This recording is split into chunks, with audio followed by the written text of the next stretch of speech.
Selamat pagi, selamat pagi. Good morning, good morning, good morning. What is good in the morning, and especially for this new year? We've been passing from 2021, now entering into 2022. What a blessed year.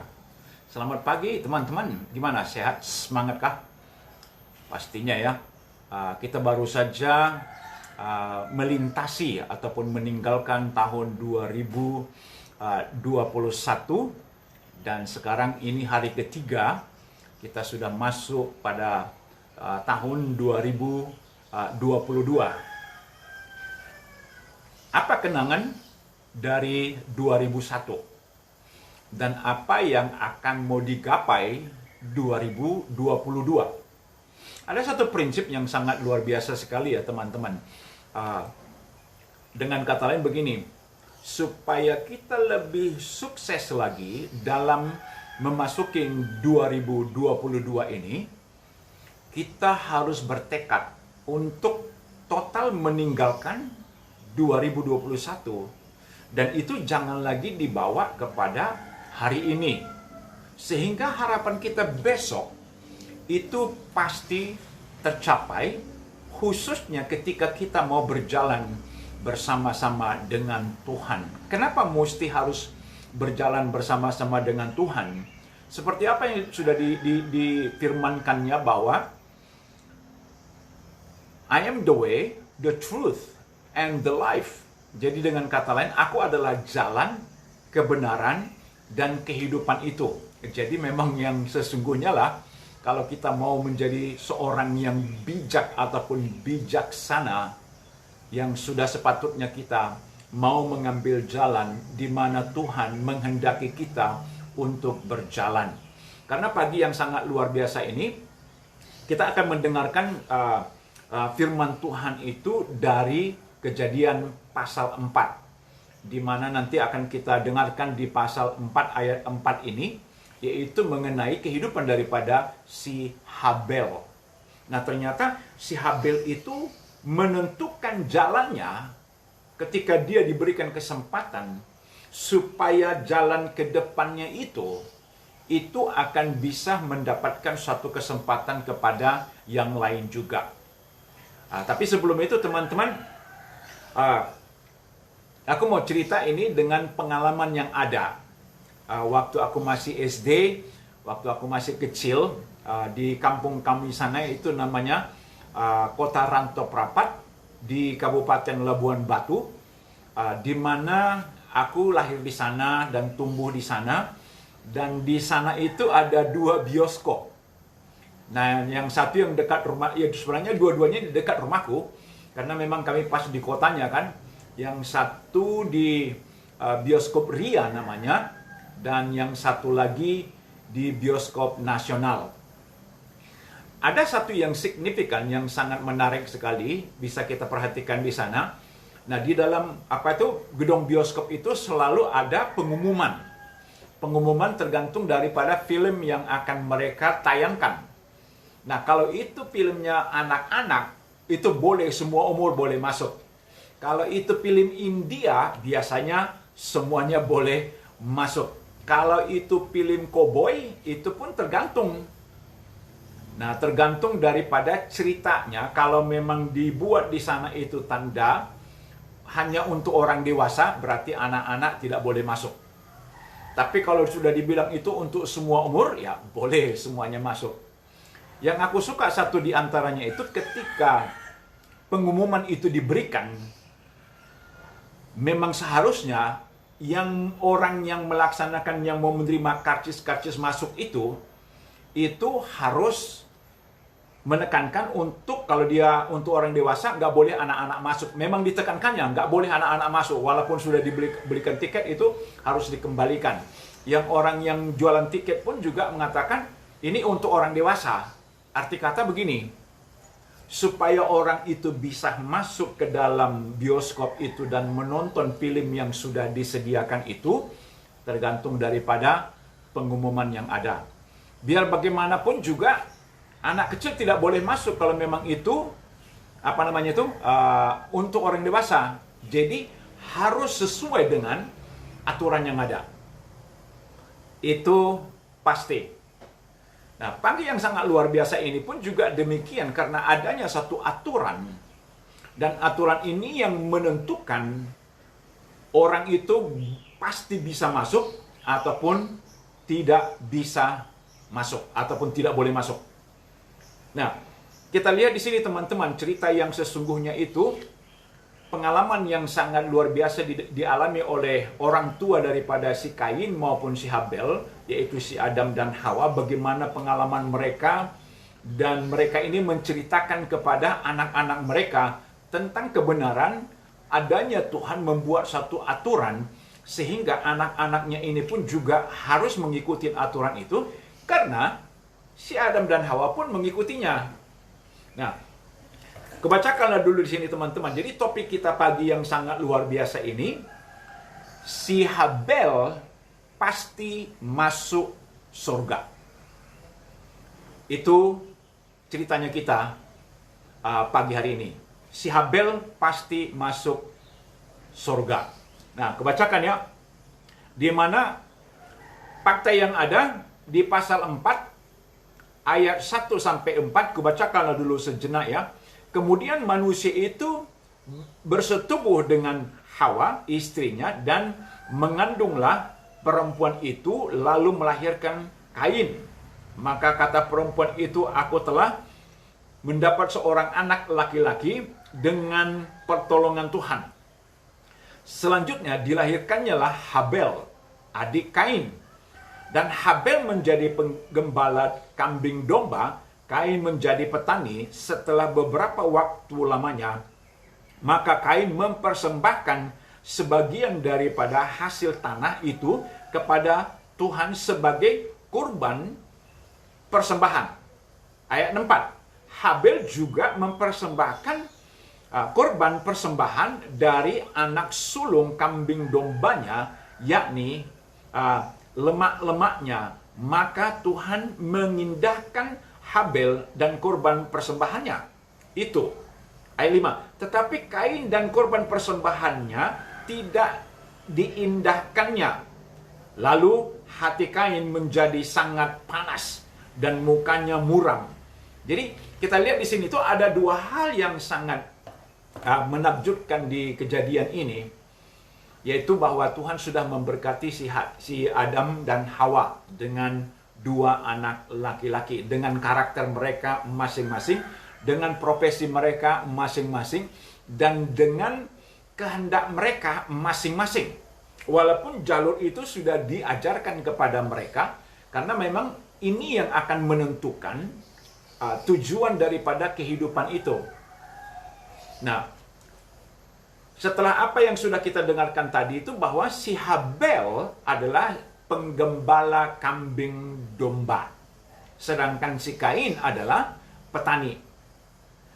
Tetapi ada satu hal yang sangat signifikan dalam mereka berdua ini. Ternyata mereka sudah diajarkan oleh orang tua mereka bahwa adanya Tuhan di tengah-tengah keluarga itu. Ini penting sekali teman-teman, karena memang a training ground, actually a better training ground is in the house. Artinya itu pendidikan itu yang paling terbaik itu mulanya itu dari rumah. Bukan di sekolah, bukan di jalanan, bukan di mana-mana. Itu adalah di rumah ataupun di rumah tangga. Dengan si Adam dan Hawa mempunyai dua anak laki-laki, si Kain sama si Habel. Dan si Adam ini sama si Hawa ini memang benar-benar mereka mengajarkan tentang kebenaran itu. Nah, bagaimana mereka mendapatkan suatu kebenaran itu ketika mereka sudah berbuat salah?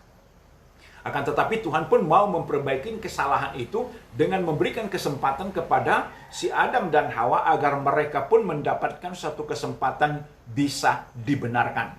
Nah, kebenaran ini pun juga bukan oleh karena dari manusia ataupun dari Adam dan Hawa, tetapi dari Tuhan itu sendiri. Karena pelanggaran yang terjadi kan kita ketahui bahwa si Adam dan Hawa itu tidak taat kepada perintah Tuhan untuk seperti apa yang sudah dijelaskan di sana, tidak boleh kau makan buah pengetahuan yang baik maupun yang jahat itu. Kalau kau makan itu kau akan mati.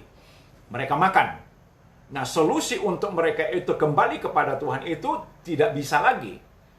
Nah, kebenarannya adalah Tuhan sendiri yang mencari manusia itu untuk menegakkan satu kebenaran. Oke, kalau kau mau datang kepadaku, ini caranya. Dan kita sudah mendengarkan cerita itu, Tuhan mendemonstrasikan satu cara yang tepat, yang benar, yang berkehendak di dalam Tuhan agar manusia itu dapat dibenarkan dan dapat diterima dan dapat dimasukkan dalam kerajaan surga. Nah, dua-duanya anak ini diajarkan dengan seksama. Dan ini pun membutuhkan satu proses. Nah, yang kita bahas pagi ini adalah tentang si Habel. Bahwa si Habel ini pasti masuk dalam kerajaan surga. Masuk surga maksudnya. Itu sudah pasti. Nah, alasannya kenapa? Kok bisa sampai kita bisa memastikan bahwa si Habel itu masuk dalam kerajaan surga? Nah, teman-teman, ada 3 yang patut untuk kita perhatikan kepastian itu atas kebenaran yang dilakukan oleh si Habel itu, maka dia pun mendapatkan satu kepastian untuk masuk dalam kerajaan surga. Teman-teman, dijelaskannya di sini ayat 4. Ya, dijelaskannya di sini ayat 4 itu bahwa Habel juga mempersembahkan kurban persembahan dari anak sulung kambing dombanya, yakni lemak-lemaknya, maka Tuhan mengindahkan ataupun menerima ataupun setuju ataupun membenarkan Habel dan kurban persembahannya. Ini penting sekali pernyataan yang seperti begini. Nah, pertanyaannya kita, kenapa sampai si Habel bisa mendapatkan kepastian? Nomor 1, kita harus perhatikan di sini teman-teman bahwa si Habel itu mendengar apa yang benar dari orang tuanya. Jadi, pendengaran itu penting. Selama ini banyak orang mendengar, mungkin juga nggak pernah mendengar, tapi tidak ada alasan manusia itu di bumi ini yang tidak mendengar tentang firman Tuhan itu. Nah, di contoh yang diberikan kepada kita, kalau kita mau melihat daripada Roma pasal 10, dijelaskan di sini kepada kita bahwa harus mendengarkan apa yang patut untuk didengarkan. Kan sebenarnya kan dari pendengaran kita itu sebenarnya kita bisa membuat satu perilaku yang patut untuk kita lakukan. Di Roma pasal 10 ayat 14, tetapi bagaimana mereka dapat berseru kepadanya jika mereka tidak percaya kepada dia? Bagaimana mereka dapat percaya kepada dia jika mereka tidak mendengar tentang dia?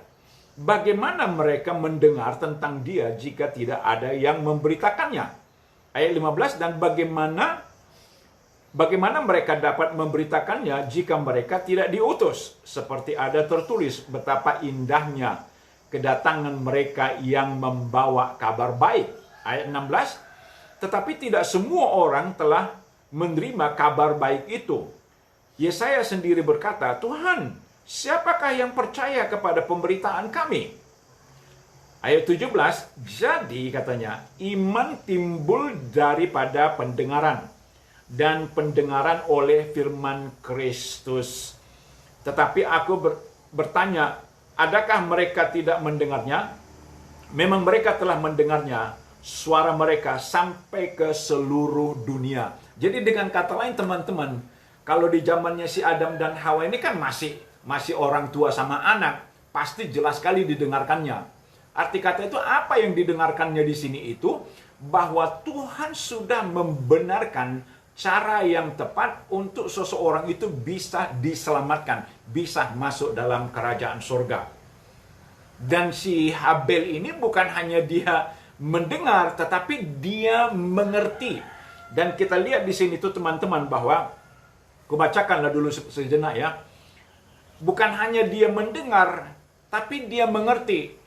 Nah, apakah dua hal ini alasannya sudah pasti dia masuk dalam kerajaan surga? Belum tentu juga. Karena nanti akan kita lihat sendiri, si Kain pun juga sudah mendengar dan dia juga sudah mengerti.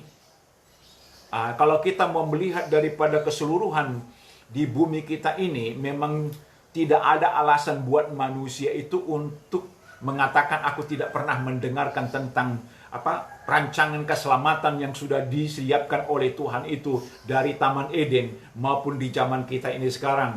Itu penyangkalan yang tidak berdasar. Sebenarnya nanti akan kita lihat bahwa dasarnya itu benar adanya.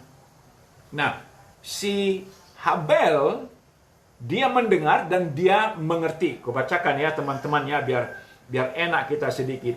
Saudara-saudara, pasal 10 ayat 1. Saudara-saudara, keinginan hatiku dan doaku kepada Tuhan ialah supaya mereka diselamatkan.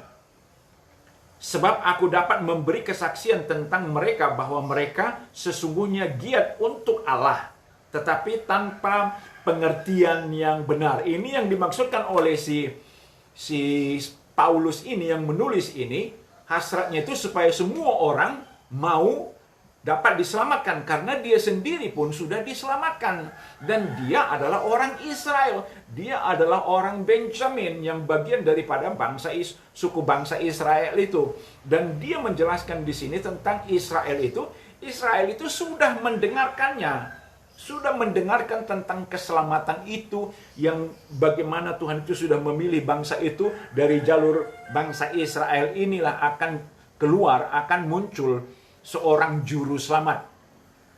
Jadi nanti akan kita lihat ya, apakah mereka mengerti? Mengerti sekali. Cuman apa masalahnya? Nanti akan kita lihat masalahnya ya.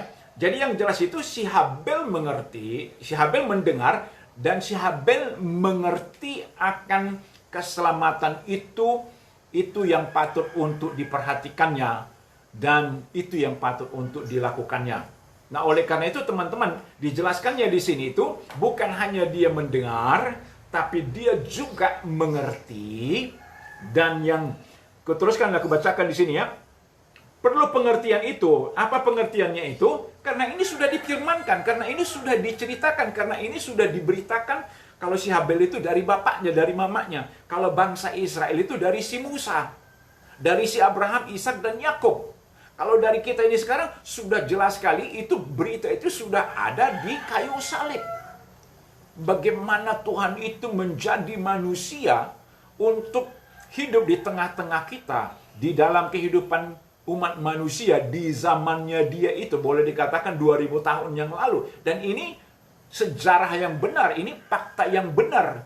Dan juru selamat itu sudah diberitakan, sudah datang. Jadi kita lihat di sini itu pengertian itu sudah dapat sama si Habel maupun sama bangsa Israel. Sebab Kristus adalah kegenapan hukum Taurat sehingga kebenaran diperoleh tiap-tiap orang yang percaya. Sebab katanya Musa menulis tentang kebenaran karena hukum Taurat. Orang-orang yang melakukannya akan hidup karenanya. Tetapi kebenaran karena iman berkata demikian. Jangan katakan di dalam hatimu, siapakah akan naik ke sorga, yaitu untuk membawa Yesus turun. Atau ayat 7, siapakah akan turun ke jurang maut, yaitu untuk membawa Kristus naik dari antara orang mati. Ayat 8, tetapi apakah katanya ini? Firman itu dekat padamu, yakni dalam mulutmu dan dalam hatimu. Itulah firman iman yang kami beritakan. Jadi dengan kata lain teman-teman, bahwa bangsa Israel ini sudah jelas sekali mengerti akan datangnya juru selamat itu. Yang dimaksudkannya itu sudah jelas sekali bahwa Tuhan itu sudah turun ke bumi menjadi manusia, karena memang ini satu-satunya cara untuk memenuhi apa yang sudah dijanjikan oleh Tuhan itu di Taman Eden yang diceritakan oleh si Adam kepada anak-anaknya di Kejadian pasal 3 ayat 21 dan di Kejadian pasal 3 ayat 15 yang sudah dinubuatkan bahwa nanti suatu waktu manusia, sesama manusia, yaitu manusia. Kalau yang ditunjukkan tadi kan di Taman Eden kan cuma binatang. Ini benar-benar manusia yang kudus. Nah itulah Kristus Yesus itu sudah turun datang ke bumi dan sudah dibuang, ditaruh ke neraka sana, karena memang upah daripada dosa itu ya harus kematian, itu orang dibuang ke neraka. Termasuklah Kristus Yesus dibuang dia ke neraka sana supaya apa? Supaya dia bangkit dari antara orang mati. Inilah suatu sejarah yang sangat menakjubkan. Ini yang dimengerti oleh si Habel. Maka daripada itu, kenapa bisa dia pasti masuk dalam kerajaan surga? Nomor satu tadi, dia mendengar. Kedua, dia mengerti. Dan yang ketiga, ini yang patut untuk kita perhatikan. Dia melakukan apa yang diperintahkan oleh Tuhan itu kepadanya atas cerita, atas berita yang disampaikan bapak mamanya. Ini penting sekali. Kubacakan lagi di ayat 4 ya. Kembali kita kepada pasal 4 Kejadian, di mana dijelaskan di sana ayat 4-nya, Habel katanya juga mempersembahkan kurban persembahan dari anak sulung kambing dombanya, yaitu lemak-lemaknya. Maka Tuhan mengindahkan Habel dan korban persembahannya. Jadi apa yang dikehendaki oleh Tuhan itu yang dilakukan oleh si Habel. Jadi nggak cukup cuma mendengar saja, tidak cukup untuk mengerti saja, tetapi yang paling penting di sini itu setelah kita mendengar, mengerti, dan melakukannya. Nah, apa yang dilakukan oleh si Habel kalau kita mau melihat dengan adanya yang seperti begini yang dilakukannya, bahwa dia mengakui dari mulutnya sendiri dan dari perilakunya sendiri, bukan hanya didengarnya, bukan hanya dia mengerti, bukan hanya sampai di mulutnya saja, tetapi diucapkannya. Jadi dengan demikian, dia diterima oleh Tuhan. Nah ini yang paten kan? Nah, aku bacakan di sini teman-teman. Kita akan kembali lagi di Roma pasal 10. Karena memang di sini dia persamaannya. Dan dijelaskan di sini kepada kita di Roma pasal 10 ayat 9. Kubacakan ya sampai 13. Sebab jika kamu mengaku dengan mulutmu bahwa Yesus adalah Tuhan dan percaya dalam hatimu bahwa Allah telah membangkitkan dia dari antara orang mati, maka kamu diselamatkan. Sebab dengan hati orang percaya dan dibenarkan, dan dengan mulut orang mengaku dan diselamatkan. Karena kitab suci berkata, barang siapa yang percaya kepada dia tidak akan dipermalukan, sebab tidak ada perbedaan antara orang Yahudi, orang Yunani, karena Allah yang satu itu adalah Tuhan dari semua orang kaya bagi semua orang yang berseru kepadanya. Sebab, ayat 13, barang siapa yang berseru kepada nama Tuhan akan diselamatkan. Jadi kita lihat di sini tuh teman-teman, bahwa bangsa Israel ini, nanti agak kita perdalam ya, kenapa bangsa Israel itu tidak masuk dalam kerajaan sorga. Kenapa si Kain tidak masuk dalam kerajaan sorga? Kenapa orang lain itu tidak masuk dalam kerajaan sorga? Dan kenapa pula si Habel pasti masuk dalam kerajaan sorga? Kenapa pula si Paulus yang orang Yahudi, orang Israel masuk dalam kerajaan sorga, sedangkan dia adalah seorang penyamun, pencemooh, pendusta, pembunuh. Tetapi dia pasti masuk dalam kerajaan sorga. Dan bukan hanya dia saja.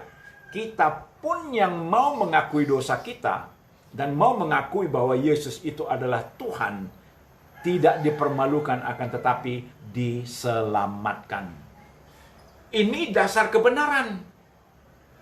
Makanya kan tadi kukatakan di sini tuh ada 3 fakta yang patut untuk kita perhatikan. Sudahkah kau dengar Injil itu? Kalau Injil itu artinya adalah Tuhan sudah menjadi manusia dan hidup di tengah-tengah kita dan mau meletakkan hidupnya dan mati dan dibuang ke neraka, dan pada hari yang ketiga dia bangkit dari antara orang mati, naik ke sorga dan duduk di sebelah kanan Bapa sebagai manusia, dan dia akan turun nanti suatu waktu ke bumi ini untuk merajai dunia ini. Nah, dijelaskan di sana bahwa Injil itu adalah kuasa Tuhan. Kenapa mesti Injil? Seperti apa yang sudah dilakukan oleh si Habel.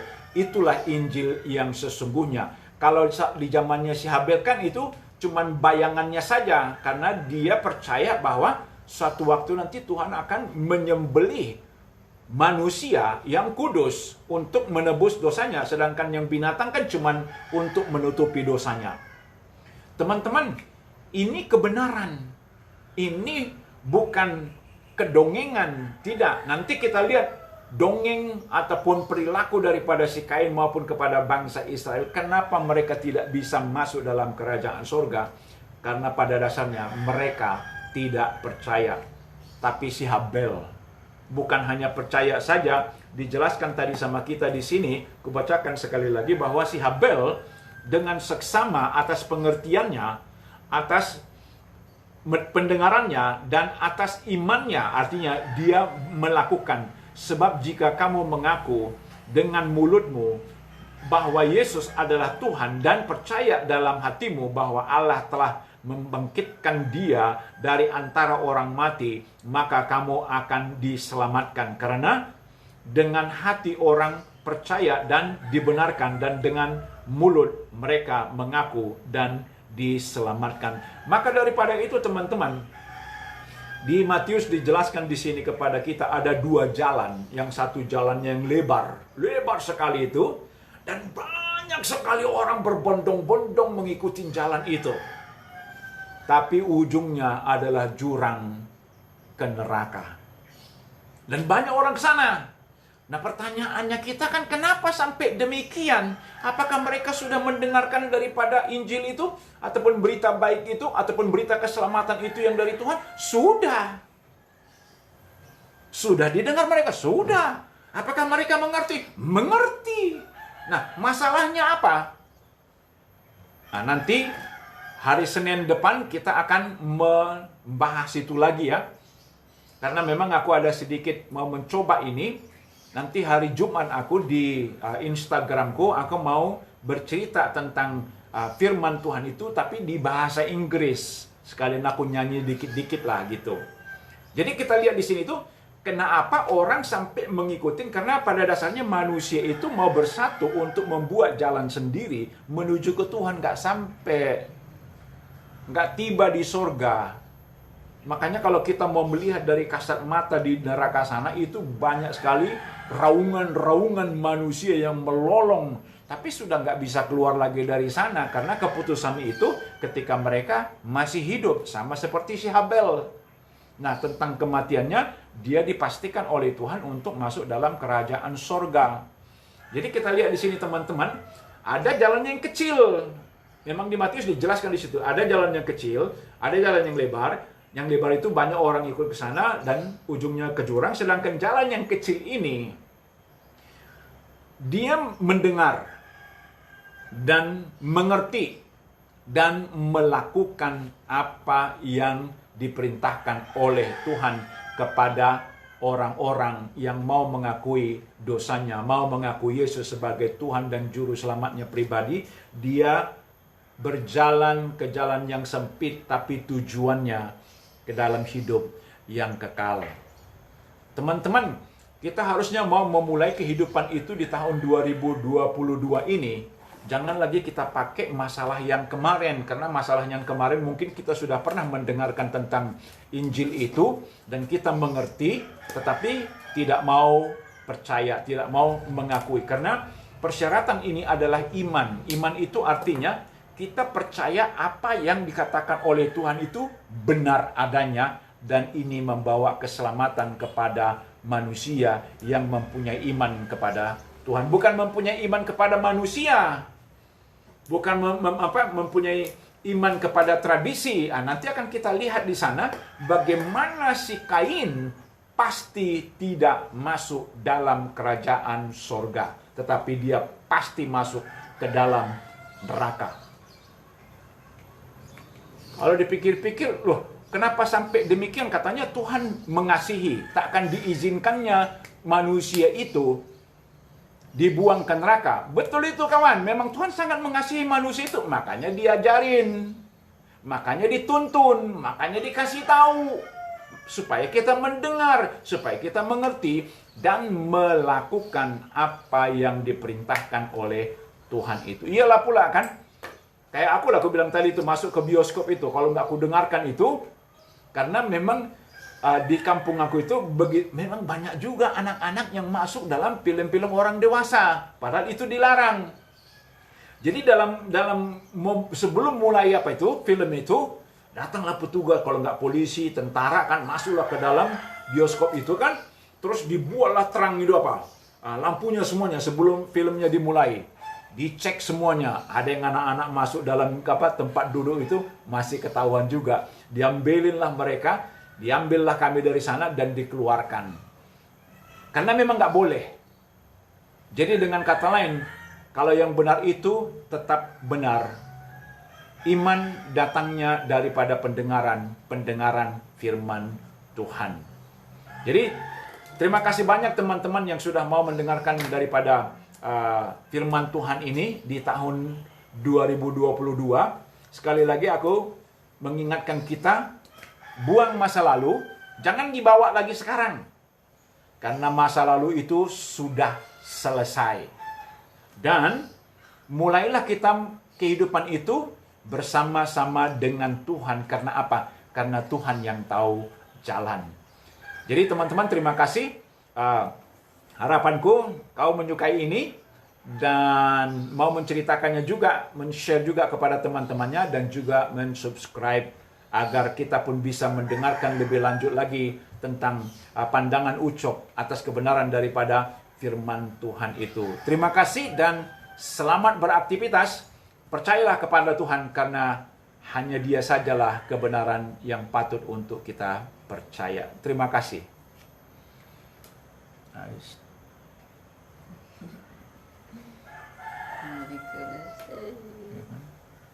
Stop here. And video.